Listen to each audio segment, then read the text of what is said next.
I'm a student of history, Islamic history especially, was on the Prophet, or Prophet peace be upon him, the state of Medina, which he created.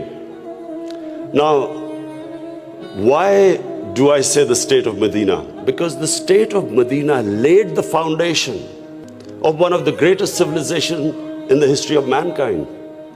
The principles that found the foundation of the state of Medina is what for the next 700 years was the greatest civilization on earth. And what were those principles?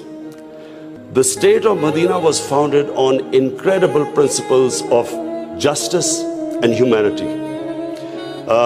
It was the first time a welfare state was made, a state that took responsibility of the weak, what China has done right now. That was the state of Medina, where first time a state took responsible for its poor, its weak, its orphans, its widows. In the state of Medina, the first time pensions were created. Old people were also, it was a humane state.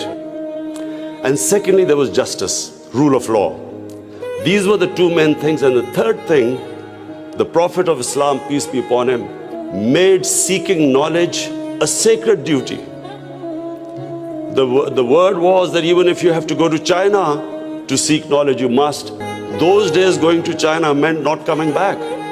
So the emphasis on seeking knowledge. For the next 700 years, all top scientists were Muslims. And that was the state of Medina. It laid that foundation. And then the way minorities, other religious people were treated.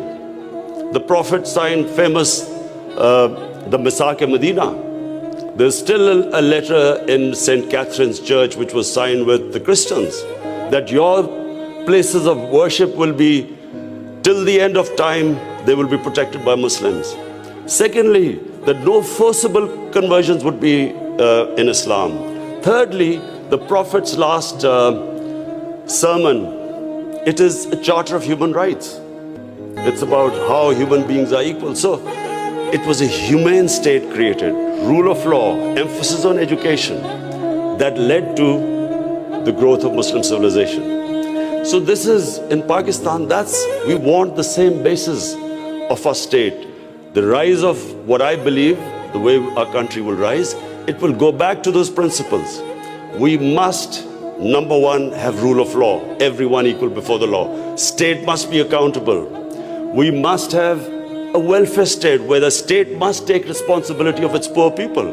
Half our population is on the poverty line or just above, and about 25% are below the poverty line. The state must take responsibility. All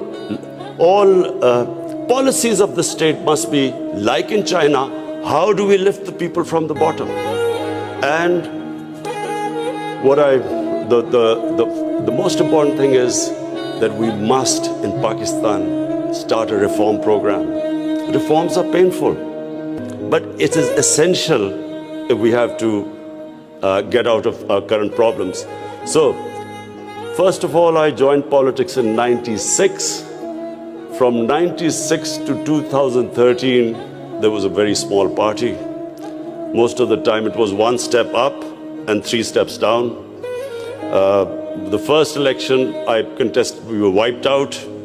Second election, 5 years later contested, we had only 1 seat. Third election, we boycotted, and most of the time people made fun of me, thought we would never make it, because I'm an outsider. I wasn't from the political class. But one big lesson from sports which I learned, you only lose when you give up. So